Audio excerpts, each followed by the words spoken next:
Everyone has a dream. Open up a youth center. Fashion company. A film actor. But only some choose to chase them. Do I really believe that I've got what it takes? This is Dream Quest. I think I'm gonna encounter something big here.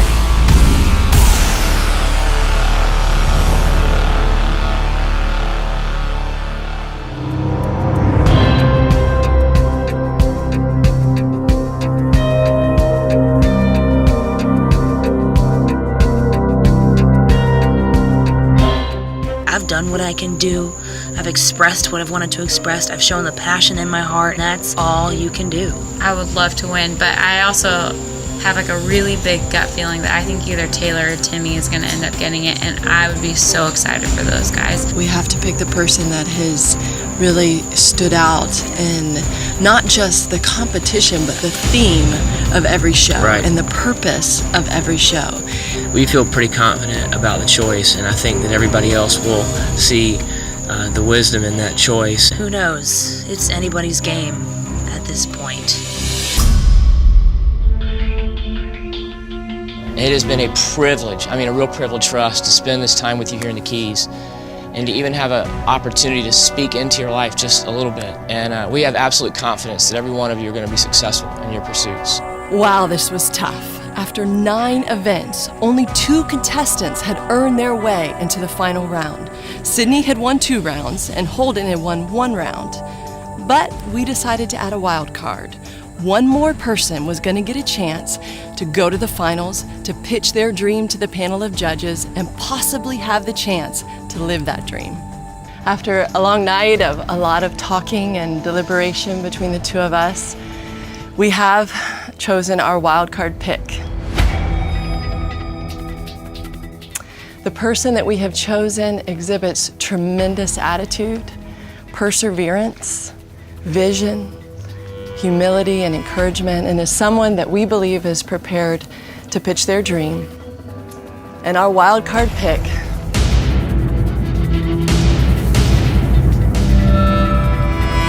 is Kylie G.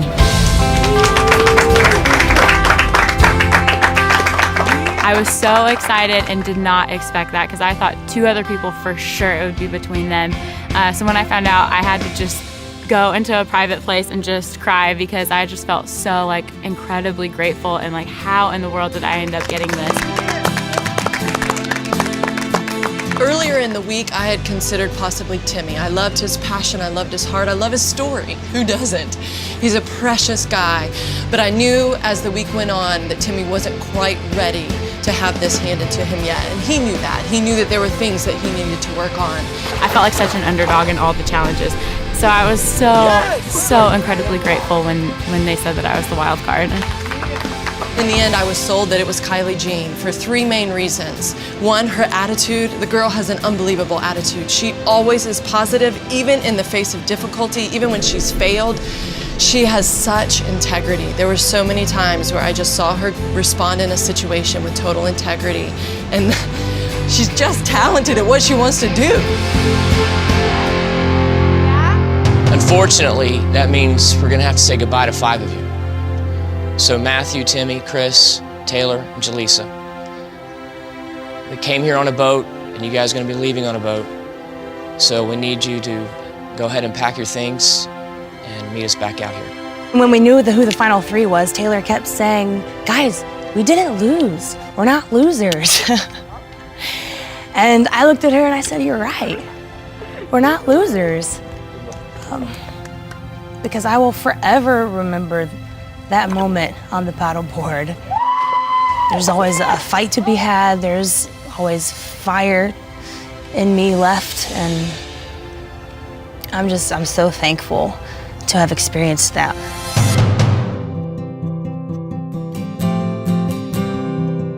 Our journey is coming to a close here, and I want to make sure that you feel like you have the tools that you're going to need going back.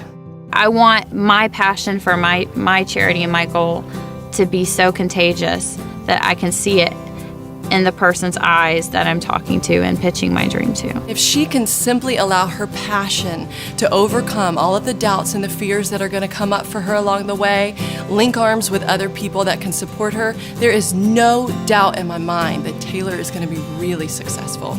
Yay! Yay, Taylor. Thank you so much. You're welcome.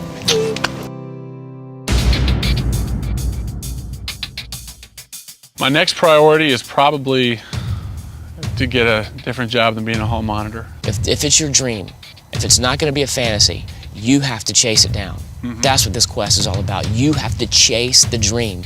The dream doesn't just fall in your lap. Doors often don't just open without first you knocking on them or pushing on them. I think one area I really need to, I guess, focus on more is the drive. You know, charm's only going to get you so far. You've really got to kind of dig down, and I've got to look and search. You can do it, but you got to really chase it. But I believe in you, man. You're going to be awesome at whatever you do. Just do it with all your heart. Thank you. If it's something that I really want to do and I really feel I can do it, then I've got to find it with myself to you know, get up every morning and attack it.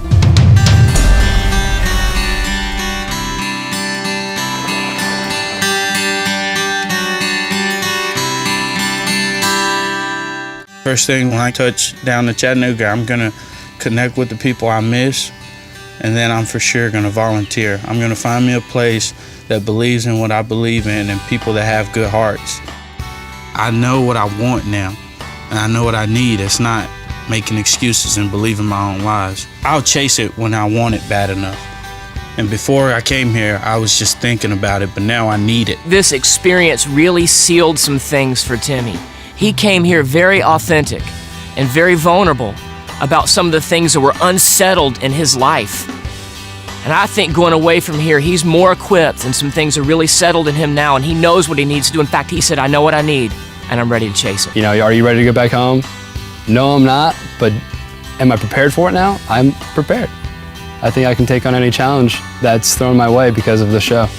I realize, like, now I have to go out there and chase it. I have to grab for it, I gotta reach for it. Because sitting and waiting, it's gonna pass me by. Matt cares a lot about people. I love that about Matt. It's real and sincere, and that's rare.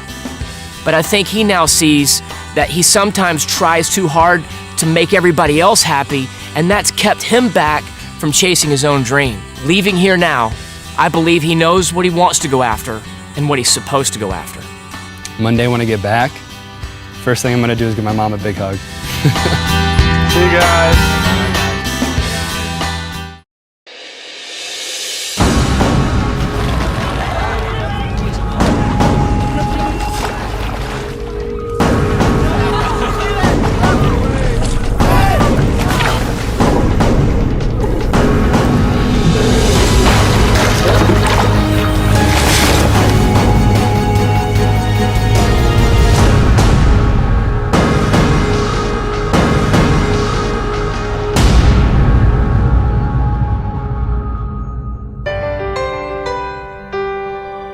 Basically, my dream is that I would love to host and be the front man of a television show where I act as a bridge between the fan and the college football player and the college football team. What I love, what I'm passionate about, is empowering other people through tools, through knowledge, through information in the area of fitness. I would just love to open up a CrossFit gym someday. I'm currently in the process of starting an online-based fashion company that features current college students who are competing against each other to be featured in a fashion show in New York City. And the fashion show will be a charity event to help raise money to provide underprivileged children clothing in New York City. This has been an amazing journey to only have 3 dreams remaining. But here we are, and Sydney, Holden, and Kylie Jean have to get ready to make the pitch of their lives. Tomorrow morning, they're going to have to stand before a panel of judges and plead their case that they are worthy for the chance to live their dream. So today and tonight is for preparing. Guys, it's time to get down to business and really focus on why you're here. So the rest of the evening, we are at your disposal. You can come to us at any time to help you. We're just here to help you. Sean said if it's 2 in the morning, we'll still be here to help you, though you might want some sleep before you do this tomorrow. This is how tomorrow will work. You'll have 5 minutes at the max If your pitch isn't that long, that's fine, but you'll have no more than 5 minutes to share about your vision, and then the panel of judges, of which there will be 3, can ask you any questions that they have about your dream. Y'all are gonna do awesome. Be at peace, be yourselves, be confident. We're just here to help you and support you any way we can.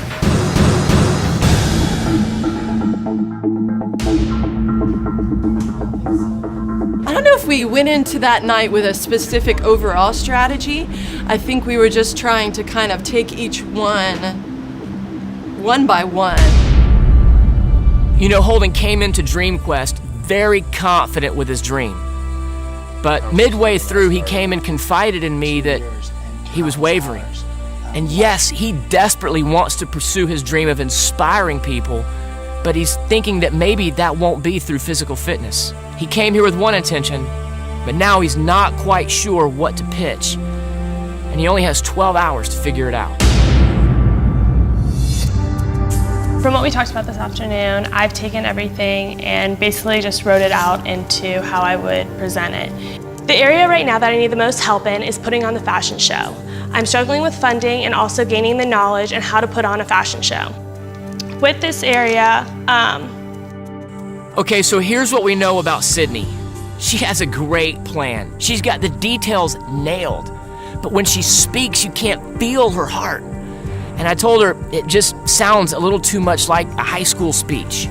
People are drawn to your passion, and if you can't portray your passion, then it's very difficult to get people on board to help you achieve your dream. I told her, you've got this inside of you.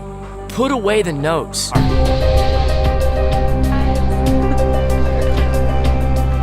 When I first started working on my pitch, I just started mapping out every single idea I had towards a football television show, and it was a lot of ideas.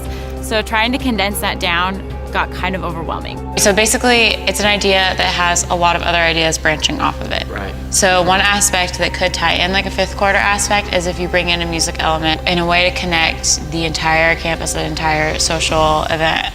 So one way you could tie in the fifth quarter is that afterwards you have like the big concert type thing that's bringing everybody in together. That's where I come in, just to MC, be a connect, because I've already been on campus as a face, connecting with people.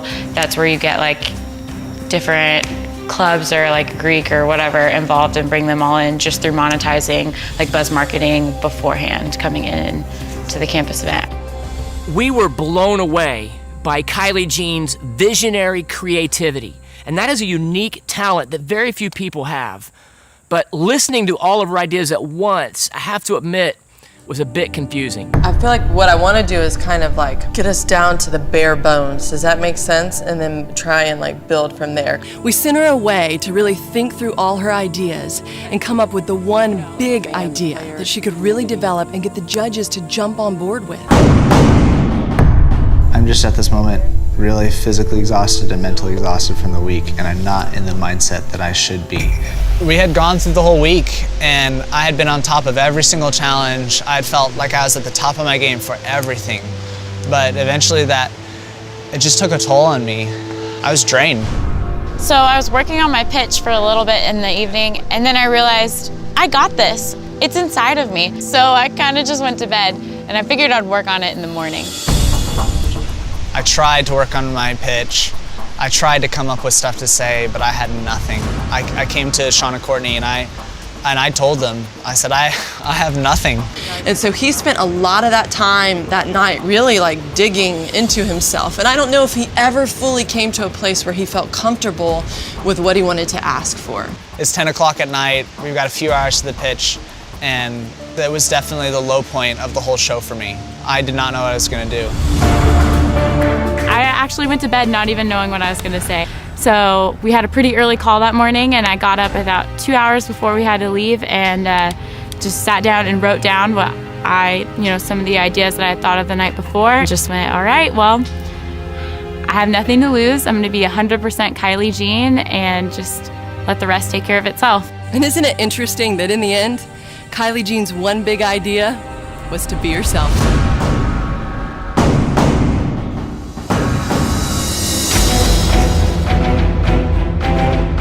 The biggest thing I'm focusing on is showing them my personality and who I am, and not trying to give a speech, but just telling them what my dream is and the passion behind it. I'm excited. I'm just thinking about what I need to do, what I need to convey. Just gonna be 100% Kylie Jean and see what happens.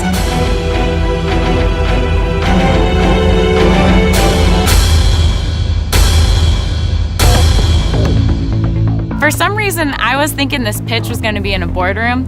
Little did I know that boardroom happened to be on a boat in the middle of the ocean.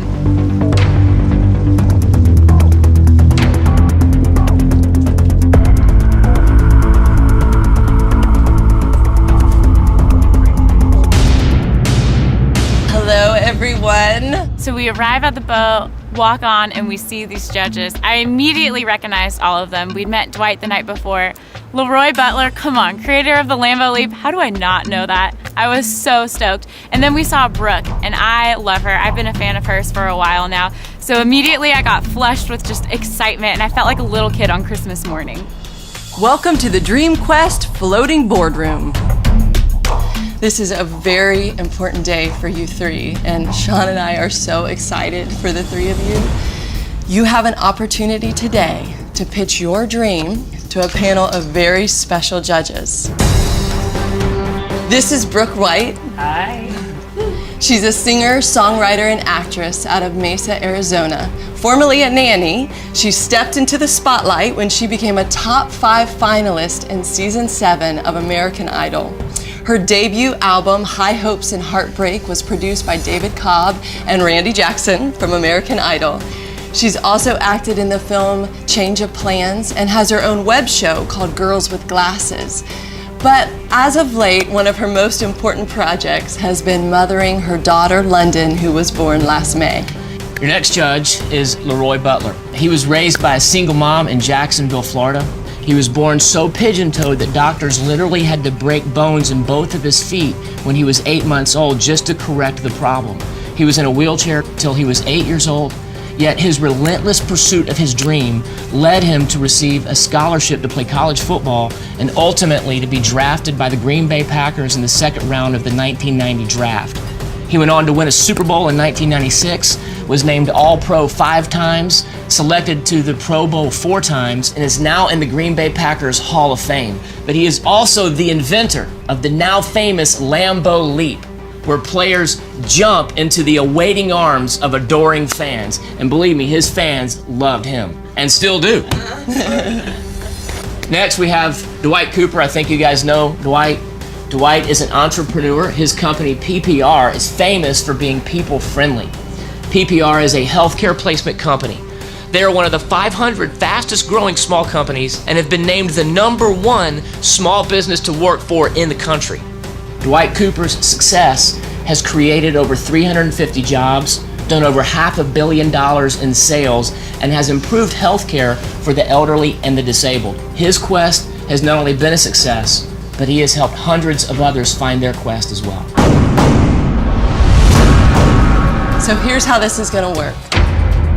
Each of you will have an opportunity, one at a time, to address your judges and to pitch your dream. They're going to be judging you based on 3 criteria. The first is visionary thinking for your dream, mental toughness, and relational leadership. Each of you will have 5 minutes to make your presentation. The judges will have up to 10 minutes to ask you questions about your dream. They'll score your presentation, and at the end, they'll announce the winner. The winner will receive $5,000 cash, and more importantly, an opportunity to take a bold new step towards your dream. My drive in life is to encourage other people. I've got 5 minutes to convince these people. But I want to sell you a vision. That's what drives me. Whatever the outcome is, I wanted to get something that's been inside and just get it out. She has a very clear-cut plan. She's going to need help.